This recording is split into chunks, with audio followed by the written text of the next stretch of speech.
జాతికి యువత ప్రాణం, వెన్నెముక, రేపటి ఆశ.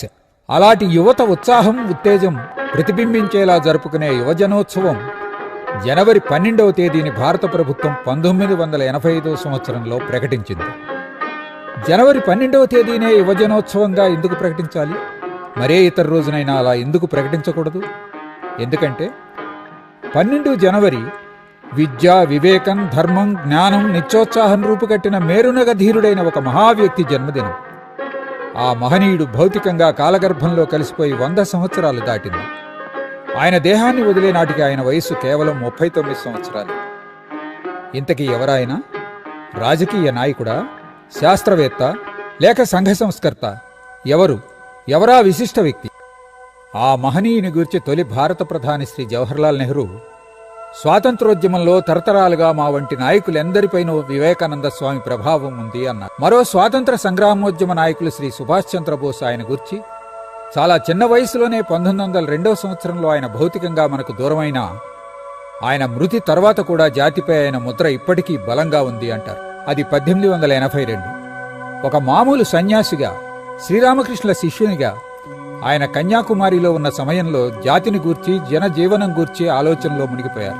ఆ తరువాత ఆయన భారతదేశమంతా ఓ 4 ఏళ్ల పాటు పర్యటించారు. అప్పుడు ఆయన హృదయం అధిక శాతం జనాల్లో పేరుకుపోయి ఉన్న పేదరికాన్ని, కష్టాన్ని చూచి ద్రవించిపోయింది. ఆయన చూచిన దృశ్యాలు ఆయన హృదయాన్ని కలిచివేసిన కారణంగా తన కన్నీటిని ఆపుకోలేకపోయానని ఆయనే చెప్పుకున్నారు. అప్పుడు ఆయన ఒక ప్రణాళికను ఏర్పరచుకున్నారు. మహోన్నతమైన భారతీయ సందేశాన్ని ప్రపంచానికి అందించటం, బాధాతప్తులైన అశేష జనావళిని భారతీయ గత వైభవానికి చేర్చటం ఈ ప్రణాళిక లక్ష్యం. సెప్టెంబర్ 11, 1893 సంవత్సరం షికాగో నగరంలో ప్రపంచ స్థాయి సర్వమత మహాసభ జరుగుతోంది. బానిస దేశం నుండి వచ్చిన ఒక మామూలు సన్యాసి భారతీయ ఆధ్యాత్మిక జ్ఞాన ప్రతినిధిగా ప్రపంచ దేశాలకు తన సందేశాన్నిచ్చేందుకు ఆ సదస్సులో వేదిక మీద నిల్చున్నారు. అమెరికా వాసులైన సోదరీ సోదరులారా అంటూ గంభీరంగా తమ ఉపన్యాసాన్ని ఆరంభించడంతోనే ఆ సదస్సులో ఉన్న 7,000 మంది సభ్యులు గౌరవపురస్సరంగా లేచి నిల్చుని 2 నిమిషాల పాటు చప్పట్లతో తమ ఆనందాన్ని తెలియజేశారు. భారతీయ తత్వాన్ని ప్రస్తావిస్తూ ఆయన సర్వమత సహనాన్ని విశ్వసించడం మాత్రమే కాదు, అన్ని మతాలు నిజమేనని అంగీకరిస్తాం కూడా అంటూ విశ్వజనీనమైన సార్వత్రికమైన భావజాలాన్ని వెదజల్లి ఆ సదస్సు హృదయంలో శాశ్వత స్థానాన్ని పొందారు. అప్పుడే భవిష్యత్ కాలాన్ని గుర్చిన ప్రస్తావన కూడా జరిగింది. ఆ సదస్సు గౌరవాభిమానాలకు ఆయన సంపూర్ణంగా పాత్రులైనారు. ఈ జాతులను నిమ్నులుగా భావించి వారి ఉద్ధరణకు క్రైస్తవ మత ప్రచారకులను పంపటం ఎంత వెర్రితనమో ఇప్పుడు తెలుస్తోంది. నిజమే, ఆయనే ఒక మత ప్రచారకుడు అనుకోవచ్చు. కానీ ఆయన ఎవ్వరినీ కన్వర్ట్ చేయలేదు. ఒక యూదు జాతి మేధావి ఆయన మాటలు విన్న తర్వాత నా మతం కూడా నిజమేనని గుర్తించాను అనడం ఏమాత్రం ఆశ్చర్యం కలిగించదు. వివేకానంద మాటలు ఆయన ఉనికి, ఆసియా ఆలోచన విధానాన్నే మార్చేసింది అన్నారు హస్టిన్ స్మిత్ అనే ఫిలాసఫీ ప్రొఫెసర్. యుఎస్ఏలోనూ యూకేలోనూ ఉపన్యాసాల అనంతరం వివేకానంద భారతదేశానికి తిరిగి వచ్చారు. వివేకానంద ఆసియా దేశాలను బానిస భావాల నుండి, బ్రిటన్, ఇతర పాశ్చాత్య దేశాల ప్రభావాల నుండి మేల్కొల్పారు. ఆయన తన ప్రజలకు ఉద్బోధించిన తన భావాలివి. భారతదేశం ఎప్పటికీ పురోగామిగానే ఉంటుందని నేను స్థిరాభిప్రాయంతో ఉన్నాను. మన అతి ప్రాచీనమైన, అద్భుతమైన ఆ లక్షణం మనలో ఇంకా సజీవంగా ఉండడమే అందుకు నిదర్శనం. ఈ జాతి శక్తిని ఎవ్వరూ ఎప్పటికీ జయించలేరు. మన జాతి బాహ్య లక్షణాలు కొంత తగ్గినా మన జాతి లక్ష్యం, లక్షణాలు ఎప్పటికీ ఎక్కడికి పోవన్న సందేశాన్ని ఆయన ఉపన్యాసాల నుండి నేను విద్యార్థి దశలో ఉండగానే గ్రహించాను అన్నారు స్వతంత్ర భారతపు 2వ అధ్యక్షులు డాక్టర్ సర్వేపల్లి రాధాకృష్ణన్.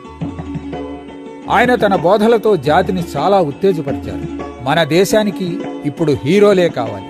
హీరోలుగానే ఉండండి, ఒక స్తంభంలా స్థిరంగా నిలబడండి. ఇండియా ప్రస్తుతం తమ జాతి నరాల్లో ఒక కొత్త శక్తిని నింపి నిలబెట్టగల విద్యుదావేశపూర్వకమైన అగ్నిశిఖను కోరుకుంటోంది. ధైర్యంగా ఉండండి, ధైర్యంగా ఉండండి. మనిషి మరణిస్తాడు, కానీ ఒకేసారి మరణిస్తాడు. మీలోనికి మీరు చూసుకోండి, మీరొక సింహం. ఇదే వివేకానంద జాతికి చేయదలిచిన మంచి అన్నారు క్రిస్టఫర్ ఐజర్వుడ్ అనే ఆంగ్ల అమెరికన్ నవలా రచయిత. యువతకు శక్తి అంతా మీలోనే ఉంది, మీరేదైనా చెయ్యగలరు. దేన్నైనా సాధించగలరు. ఈ విషయాన్ని నమ్మండి. మీరు బలహీనులని ఎప్పుడూ అనుకోవద్దు. మీ 33 కోట్ల దేవతలపైన మీకు విశ్వాసం ఉన్నట్లే మీపై మీకు విశ్వాసం లేకపోతే మీకు పురోగతి లేదు అంటూ ఒక జగద్గురువై బోధించారు. ఒక చిన్న మాట, ఆయన ప్రతి ఉపన్యాసంలోనూ ప్రతిధ్వనించే మాట, అభయమై ధ్వనించే మాట, అదే భయం లేనితనం అన్నారు మహాధైర్యశాలి మాజీ భారత ప్రధాని శ్రీమతి ఇందిరాగాంధీ. హిందూ మతంలోని చెడుని కూడా ఆయన ఛాలెంజ్ చేశారు. జ్యోతిషం ఇంకా ఇలాంటి చాలా విషయాలు సాధారణంగా బలహీన మనస్కుల తీరుకు నిదర్శనంగా ఉండిపోతున్నాయి. ఇలాంటి బలహీన మనస్కులు అవసరమైతే డాక్టర్ను చూడాలి. మంచి ఆహారం, విశ్రాంతి తీసుకోవాలి. మహిళలు కూడా అలాగే జాగ్రత్తగా ఉంటూ తమను తామే రక్షించుకుంటూ తమ సమస్యలు తామే పరిష్కరించుకుంటూ ఉండాలి. అలా కాకపోతే ఎవరూ వారి సమస్యలను తీర్చే ప్రయత్నం చేయరు. వివేకానంద ఎప్పుడూ దేవుడు ఒక్కడే అని నమ్మారు. ఏకేశ్వరోపాసన చేశారు. ప్రాణం ఉన్న దేవుడు అన్నం లేక ఆకలితో మరణిస్తూ ఉంటే, విద్య అందక అజ్ఞానంతో అల్లాడిపోతుంటే, అన్నం పళ్ళాన్ని దేవుని ముందు నైవేద్యంగా ఎంతసేపు ఉంచి ప్రయోజనం ఏమిటి? వివేకానంద 11 సంవత్సరాల పాటు తన ఉపన్యాసాలను అలుపెరగకుండా అవిశ్రాంతంగా కొనసాగించారు. 1902లో భౌతికంగా శరీరాన్ని వదిలారు. ఆయన మరణ వార్తకు స్పందనగా శ్రీ జగదీష్ చంద్రబోస్ ఎంత పని ఎంత విశేషంగా జరిగిందో గుర్తించగలుగుతున్నాం. కాని ఒక్క మనిషి అంత పనిని ఎలా చేశారు? అంతటి శ్రమతో అలసిపోయిన ఆ వ్యక్తి నిద్రించవచ్చు, కాని ఆయన పనులు బోధలు నిద్రించవు సరికదా? ప్రపంచాన్ని జాగృతం చేసేందుకు అలా నడుస్తూనే ఉంటాయి అన్నారు.